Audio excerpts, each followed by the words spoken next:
Sahabat Tribuners, setelah hadir bersama saya saat ini Dr. Mohtar Adam. Beliau merupakan seorang pengamat ekonomi Universitas Hairun Ternate. Seperti itu ya sahabat Tribuners. Dan saat ini kita tempati merupakan kampung dikenal dengan Kampung Melanesia, seperti itu. Ini merupakan salah satu destinasi wisata dari rumah Papua ya, seperti itu ya, Pak. Biasa sapaan kami Pak Ota ya. Pak Ota, di sini kita akan berbincang terkait dengan kenaikan BBM picu inflasi Kota Ternate. Apalagi saat ini kan kita dihadapkan dengan Ramadan, artinya bahwa biasanya di momen-momentum seperti ini adanya kenaikan inflasi pada sektor 9 bahan pokok. Bagaimana dengan saat ini terjadinya kenaikan pada sektor BBM, adapun minyak goreng, apakah ini juga akan berdampak inflasi untuk Kota Ternate, khususnya Maluku Utara pada umumnya? Mungkin bisa dijelaskan sedikit terkait dengan dampak dari inflasi adanya kenaikan BBM saat ini yang sudah terlihat. Ya. Kenaikan BBM yang kita nikmati hari ini adalah bentuk kepenjaraan negara. Kita bersepakat bernegara, kita membuat rumusan bahwa ingin sumber daya yang dikuasakan bagi kemakmuran rakyat, negara ambil. Tapi ternyata yang diambil negara menjadi sumber kemahalan bagi rakyatnya. Di saat rakyat lagi membutuhkan spend untuk konsumsi, negara datang memberikan harga yang mahal, lalu menciptakan kelangkaan di pasar, rakyat tercekik. Sehingga negara tidak punya kekuatan untuk melakukan perlindungan terhadap masyarakat yang lagi menghadapi kebutuhan yang relatif tinggi. Contoh kasus yang tersederhana, kita ketika ini naik perubahan pola konsumsi dari Petralite ke Petramax. Pergerakan harganya naik, disikat oleh kelangkaan dari sistem yang amburadul dipelihara oleh pemerintah kota selama ini dengan Pertamina. Ada kong kali kong yang tersembunyi antara Pertamina, pom bensin dan Pemkot. Yang ini didiskusikan sudah sejak lama melakukan pembiaran kepada pelaku-pelaku tap pom bensin di Maliaro, di Kalumata. Itu seolah-olah menjadi satu jejaring yang pemerintah kota kalah, Pertamina kalah, polisi kalah, tentara kalah, dan semua orang kalah berhadapan dengan kelompok ini. Seolah-olah mereka relatif cukup kuat untuk menguasai BBM, dan akibatnya apa? Penjual BBM di Maluku Utara ini manusia yang paling berkuasa dan paling kesewenang-wenangan. Pelayanan yang kasar kita harus terima. Karena mereka memang berkuasa, tentara sama polisi dengan Pemkot aja kalah. Oke, Pak, mungkin dipertegaskan sedikit terkait kong kali kong yang terjadi saat ini. Seperti apa tuh? Regulasi ditetapkan pom bensin harus membuka 1x24 jam. Ya. Ditutup pada waktu-waktu tertentu. Jam malam tap terjadi. Orang bawa ceregen, bawa ke dalam pom bensin menjadi sesuatu yang biasa. Padahal regulasinya menyatakan tidak bisa. Tapi dibiarkan oleh polisi, dibiarkan oleh tentara, dibiarkan oleh Pemko, dibiarkan oleh Pertamina. Apakah sistem pengawasan kita yang masih atau... Bukan sistem, udah nggak bicara sistem, orang sudah saling kalah nih. Okay. Pelaku bisnis sudah mengalahkan, mereka terlalu berkuasa dan tentara kalah, polisi kalah, Pemkot kalah. Lalu membiarkan rakyat berhadapan dengan para pemain yang brutal dalam pasar yang membuat harga bergerak naik. Oke, jadi ini artinya dampak dari inflasi ini memang semakin terasa ya. Salah satunya kemarin ada kenaikan juga, dampak dari kenaikan BBM, ternyata kenaikan juga di sektor transportasi. Bagaimana Bapak melihat kenaikan di sisi transportasi seperti ini, Pak? Ya pasti karena problemnya di minyak, di BBM-nya. Kalau tidak ada angkot punya transport naik, akan ngaruh di soal biaya produksi. Nah kalau ini lalu diminta naik. Kota ini kota inflasi, kota yang mahal, yang rakyatnya pasrah. Ya. Karena pemerintah kotanya juga blank kayak begini. Akhirnya kita ini kalau bicara inflasi, kita sebenarnya sudah ada di atas. Kita Lebih punya tinggi harga ya? itu sudah di atas. Tarifnya lebih tinggi dari tarif nasional. Ya kita ini kota termahal ketiga loh. Iya.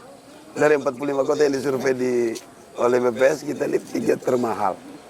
Kira-kira Pak, dengan Ternate yang masuk dalam kategori kota ketiga termahal di Indonesia, ada solusi tidak untuk sejauh ini? Mungkin ada solusi seperti apa, sistem penataan atau seperti apa ke depan untuk kita bisa menekan lajunya inflasi dan kota termahal ketiga di Indonesia ini, Pak? Pemerintah kota ini tidak hadir di pasar. Yang pemerintah kota hadir itu TAPD. TAPD rapat lalu diberitakan seolah-olah hadir di market. Lalu wartawan tulis TAPD rapat. Inflasi bukan soal TAPD, soal mekanisme market.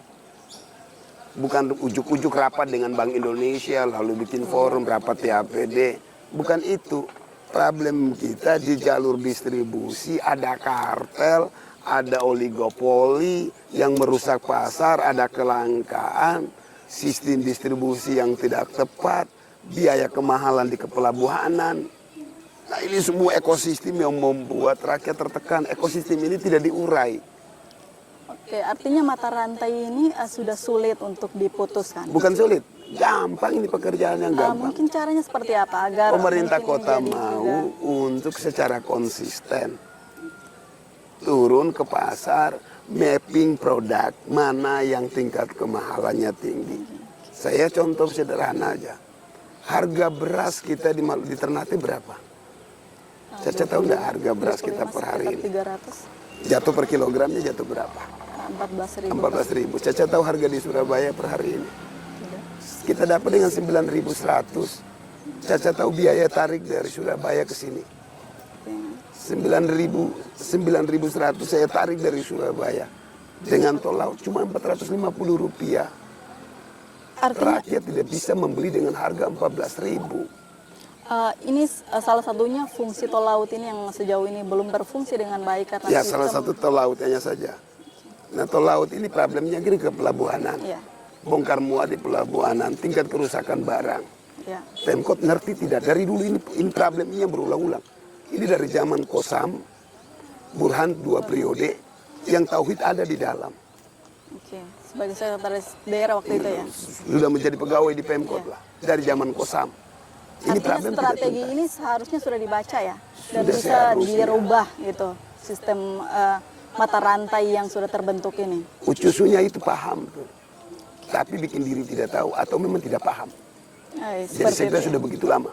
Oke. Karena jadi kemenaker, ada problem di kepelabuhanan, ada problem di market. Tanya aja kepada Pak Nur, Iya. yang pengelola Gama Lama. Iya. Oke Pak, artinya ini dia berpengaruh di semua subsektor nih untuk sektor ekonominya. Kira-kira setelah Ramadan kita bakal inflasi di angka berapa nih kira-kira? Saya sudah tidak terlalu tertarik kepada angka. Saya sudah muak karena harga sudah mencekik rakyat tapi kita diam. Oke. Kita lalu bilang yang penting barang ada. Kacau kan? Iya. Bukan barang ada tapi layak beli pada harga kompetitif yang berapa. Kalau ditanya prediksi inflasi ya kita kalau inflasi ini kan naik head to head per bulan saja. Yang kita dia bergerak yang paling maksimal ada di 2,3, 2,5 udah di situ deh. Karena memang sudah stagnan. Naiknya tidak akan mungkin besar tetapi juga tidak akan turun besar. Nah, problem yang sekarang ada di problem minyak goreng, ada problem di BBM. BBM, Harga barang-barang konsumsi ikut naik, transportasi. pendapatan turun oleh krisis, maka apa yang penting kita lakukan? Saya pikir yang terbaik hari ini adalah memikirkan zakat. Ayo bersaudara muslim, keluarkan zakat, infak dan sedekah sekarang. Jangan tunggu malam tata buang. Nah, orang lagi membutuhkan ya. Hari ini rakyat kita lagi membutuhkan. Orang saudara-saudara kita yang papa itu, yang tertekan oleh COVID, kita mengalami resesi di 2020-2021. Sebenarnya tidak bisa lagi kita bayar zakat di akhir. Ini saatnya kita bayar. Agar mereka menikmati Ramadan dengan indah. Pak, mungkin ada solusi untuk pemerintah jauh ini. Pemerintah dalam artian Kita menghadapi inflasi yang besar-besaran di setelah pasca Ramadan karena semua bergerak naik nih. kalau pemerintah mau lakukan spendingnya bisa ketahan, stabilisasi harga, perbaiki kepelabuhanan, buka jalur untuk menderek barang dari pelabuhan ke gudang dengan mobil pada jam di atas jam 11 karena mobilnya terlalu gede untuk menderek si kontainernya, pergerakannya di atas jam 10 agar tingkat kerusakan barang si pelaku bisnis tidak mengkompensasikan ke dalam price.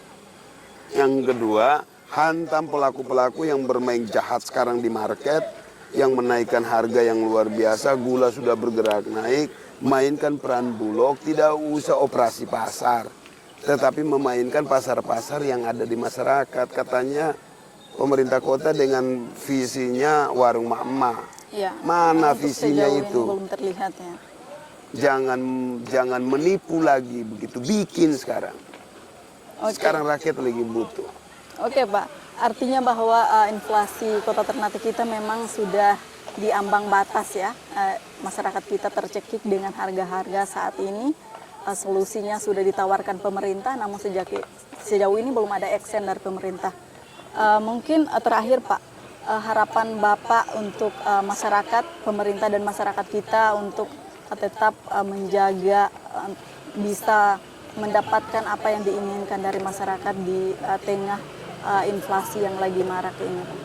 Saya mesti bilang begini, masyarakat tidak usah lagi berharap banyak kepada pemerintah. Sepanjang tidak ada aksi. Saya lihat tidak ada pergerakan. Komunikasi personal sudah saya lakukan, di berbagai forum saya lakukan, telepon pribadi saya sudah minta lakukan, tetapi kelihatan tidak ngeh. Sehingga tidak usahlah. Ini pemerintahan buruk yang tidak bisa kita terlalu berharap begitu. Biar aja dalam proses ini jalan karena mereka tidak punya skema yang jelas untuk mengatasi problem harganya. Padahal harga ini sudah berulang-ulang kita bicarakan. Saya sampai ingin menawarkan tentang gamma fuku, gerakan lewat baru mama, pergerakan untuk mengatur sirkulasi distribusi barang. Nah, bisa diharap. Tidak lagi bisa menitipkan harapan Pada pemerintah. Oke, sahabat Tribuners, itu dia merupakan bincang-bincang bisnis kita bersama Dr. Mokhtar Adam, merupakan pengamat ekonomi Universitas Hairun. Kita bakal jumpa lagi di lain kesempatan. Terima kasih. Wabillahi taufiq wal hidayah. Wassalamualaikum warahmatullahi wabarakatuh.